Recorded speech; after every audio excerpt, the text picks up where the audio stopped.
Hey everybody, today we're doing a bit of a lesson on how to write better. And we're not talking about how specifically to write a resume or how to write a letter or anything like that. It's really more, we're talking principles today. We're talking about voice. When you say voice in a class like this, we're not just talking about the audible sounds that are coming out of our mouth, right? We're talking about the style of your speech or your writing. Voice refers to either the written word or the spoken word. And there's two types, there's passive and there's the active. And I say down here, it's the difference between power and delay.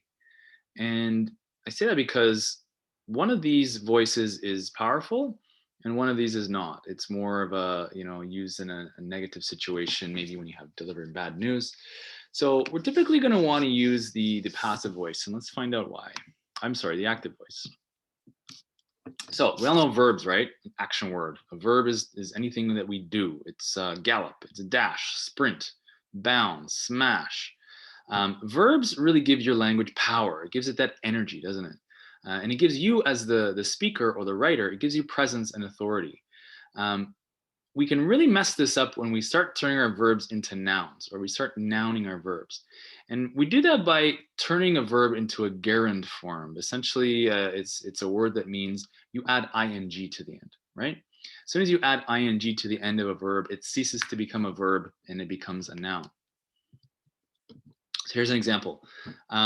First example, the Hulk smashed the car. Smashed, right? Very active, vibrant language. We know what this means because we can conjure a picture in our head, right? Second example, similar but not quite the same.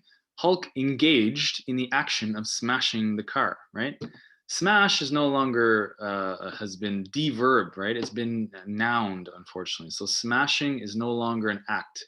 You can't say I went smashing cars. Well, you could, I suppose, but it doesn't sound right. I smashed cars. That's a simple way to say this. Adding smashing, it just takes the power away, and you have to add this extra verb, which is engaged. Which can you really picture engaged? I mean, unless you're talking about a wedding proposal. No, this first example is just very direct and clear, which is usually what we're going for in writing and in speaking. The book, the classic epic, the Iliad, written by Homer thousands of years ago. It's so great because it uses only very active language. There's no academic language in there. It's simply just very beautiful, suggestive language. Whereas in the second example here, it's not so powerful. We've taken away the power of this. The verb smash has been turned into a noun, smashing, right? It's not only the second one is not only less powerful, but it's longer. It's so much more wordy, isn't it? And in our writing and in our speaking, we want to use as few words as possible without losing the meaning. Generally, because that makes for great writing. It makes for great speaking. Look at all the best speakers in the world. They're not talking endlessly. They're choosing their words very carefully.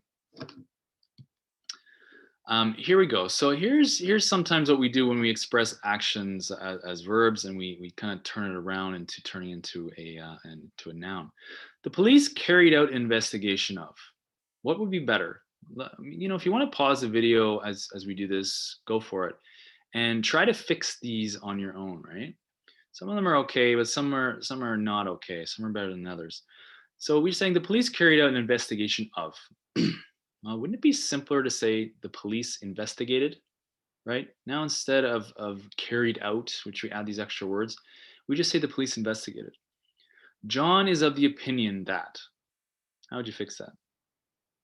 Well, you could just say John believes. To believe is a verb, right? It's an action word.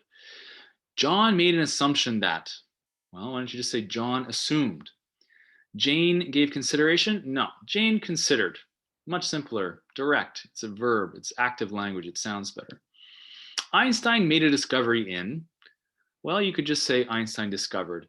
Sophie engaged in the preparation of becomes Sophie prepared.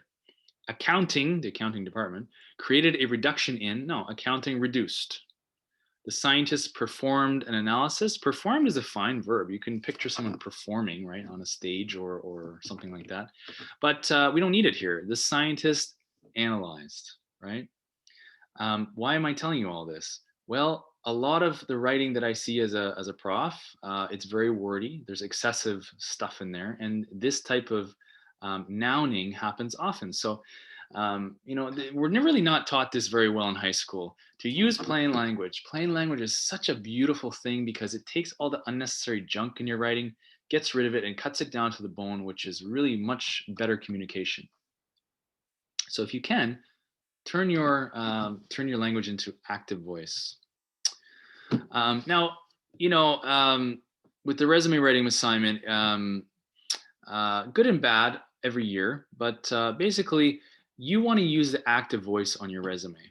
You want to show that you're well, yes, powerful, engaged candidate, someone who is a go-getter, for lack of a better cliche. If you're using weak verbs in your resume, it's kind of making you look weak. So our friend Dr. Bruce Benner over here. So you could say the same thing twice or in the same way, two different ways, but one is active and one is passive, and the active is powerful and the passive is not. So the passive voice would be, while working at so and so, I was responsible for managing. Okay, I mean, a lot of people do that on their resume because they've picked up this style of that they think they need to write a resume in. This is not really helpful. Instead, you might want to say, while working at X, I managed, right? Managing is a noun. Managed is the verb. Managed is much more powerful. And so you're cutting all this I was responsible for. Just say I managed. Rule of thumb, if you can shorten it and maintain the same meaning, do that. Um, yeah, so here we're saying the voice in a verb tells whether subject does an action or has an action done to it, right? So the active voice is Hulk, who is the actor in this scenario, smashed, which is a verb, the car. Hulk smashed the car, right? That's great. But if you turn it around, and I don't recommend doing this, this is the passive voice. The car was smashed by Hulk, right? We do this thing where for whatever reason, we turn our language around and we make it much more passive. When you use the passive voice, it becomes more wordy, right? And there's some reasons for doing that sometimes, but it makes it less direct and it puts the emphasis on the wrong thing, right? So in the passive voice, the emphasis on the car, right? Okay, the car is the focus of this sentence now, but really it's the Hulk smashing the car. So shouldn't the focus be on the Hulk? Right? The first sentence is much better because the Hulk smashed the car, not this like very roundabout way of saying it in the passive voice. We want to be active most of the time. Most situations will ask you to use the direct voice. Remember direct pattern from day one. We don't want to be burying or delaying what we're trying to say in most cases. You'll find out there's an exception to that. Let's compare some more pairs here. Bobby ate shrimp at dinner. Okay, good. And what's the verb here? Ate. That's the action word, right? But if you want to mess this around and put it into the passive voice, you say at dinner, shrimp was eaten by Bobby, right? What have you done? You've taken the subject of this sentence, which is Bobby, the person, and you've moved him or her from the front of the sentence to the end. Your reader is not going to read a whole sentence at once. They read line by line, usually, right? Or a few chunks of words at a time. So by the time they get to Bobby, they're confused about why this sentence is structured this way. Bobby's the main deal here, right? It's the person doing the action. So typically that's your prime focus of the sentence. So we want to keep it in the active voice. Another one, Lara rescued the hostages. Okay, perfect. If you want to put that in passive, the hostages were rescued by Lara. No, not as good, right? Same thing with we're going to watch a movie tonight. That's great. We is the subject. We're talking about us, you and me, or me and all the other people. But if you flip it around, a movie is going to be watched by us tonight. Obviously, you see how awkward that sounds. You would probably never say that. A movie is going to be watched. Is the primary thing here the movie? No, it's us. What are we doing tonight? The movie is not a person. It's not a real life thing. Why would it be the subject of the sentence, right? Here we have, I took the car in for an oil change. Great. The car was taken in for an oil change by me. Wow, that's super awkward. Please never write like that. I hope you're seeing now the patterns, right? I find like examples are the best way to convey this information. So hopefully you see that the first lines here, the first bullets of each pair is the active voice, and the second is the passive voice, which you want to avoid almost always. So active and passive voice, these are ways to emphasize different things, right? So let's look at these three sentences. They're all basically the same, but they communicate something slightly different, right? And we're not talking about, there's other ways to emphasize, different points. You can use tone of voice or emphasis on certain words, but here we're talking about the syntax, the structure of the sentence. And you remember, the movie made about the hunt for Osama bin Laden, and that was an interesting one. But basically, we can talk about it like this. Today, the United States killed Osama bin Laden. What's the primary actor here? It's the United States, right? It comes first in the sentence. This is an active sentence. The United States killed Osama bin Laden, right? Killed being the verb. Or you could say that in a little different way, which is more of a passive voice. Today, Osama bin Laden was killed by the United States. All right. So really, we've taken, the main actor here is not Osama bin Laden. Let's be honest. It was the United States doing the thing, right? The killing, unfortunately, or fortunately, depending on your opinion. Today, Osama bin Laden was killed by the United States. You reverse the meaning of the sentence, not the meaning, but the emphasis. And then the last one, today, Osama bin Laden was killed. What have we done there? We took the United States out of it completely. Now this is maybe a bit more vague sentence. So why would you want to mess around with the syntax of a sentence like this? Well, it depends sometimes on your audience. You remember from earlier in the course, purpose, audience, and context. Your audience is a very important consideration to make when you're writing or you're speaking. You want to know what are they looking for? What's going to make them happy? What's going to make them upset? So for one of these sentences, the audience might be the US population. Hey, the United States killed Osama bin Laden. Great. He blew up a bunch of towers and killed a lot of people. And so presumably, the media would say the United States killed Osama bin Laden because US people will think it's a good thing. Whereas if you're talking to, a different population, Osama bin Laden was killed by the United States. Okay. Maybe I don't know why you would write it this way. Actually, it could be for an Arab population, because maybe they know Osama bin Laden better than we do. I just don't know. Whereas if you say the last thing, today Osama bin Laden was killed, that might be for a Taliban population. I don't know, because you've taken the U.S. out of it. So maybe you don't want to upset somebody by using that country's name. Anyway, it's kind of an example, just a general example, but hopefully you see that the way you structure your sentence can impact how your audience sees the meaning. Passive voice and tone and blame. We did a whole lesson on tone.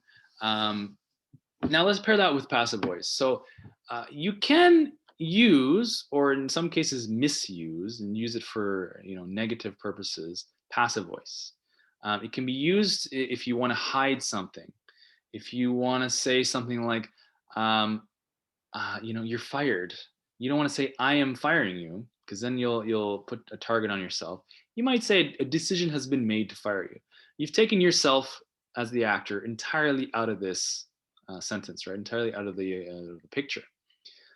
That might help someone not get upset with you, right? Here's another one. We have not finished the renovations on time. If this is a builder talking to a homeowner, well, the homeowner is probably going to be upset with the we in this case, which is the builder, right? Or the contractor. Whereas if the contractor said the renovations could not be completed on time, now the blame gets shifted elsewhere. Is this a good thing? Is this a bad thing? I'll leave the ethics of it to another time, but basically you should be aware of what you can do with language. You can sort of move the blame elsewhere, and basically how you're doing that is using tone. You're using a completely neutral tone now, and this tone is more of a passive tone as well when you take the actor out of it. Remember direct and indirect messages. Early in the course, we talked about how most of your communication should be in direct format, which means putting the important information up front, right? And that means usually at the top of a document. Whereas if you have some bad news to deliver, you probably want to bury the bad news a little bit later. You don't want to come out and say, hey, your dog died. You might want to say, look, we there was cars on the road and da da da, and then it was really there's distraction, and unfortunately your dog was hit. Maybe you want to soften the blow a little bit, right? People are human.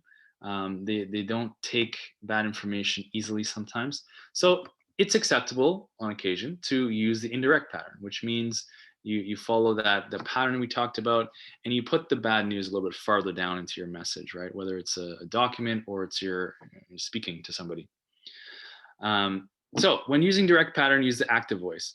We have decided to grant your request. Great, good news. Of course, put we in there because you're the people doing the good thing. You want to get a bit of credit for that, usually, right? So we granted your request. Great, upfront and as direct. We need a new worker safety policy. This is not a good news scenario because if you need a new worker safety policy, probably someone got hurt. But when you use an active voice like this, we need a new worker safety policy. It's very strong, right? It's the active voice. You're not saying something like a new worker safety policy is needed. What's the problem with that?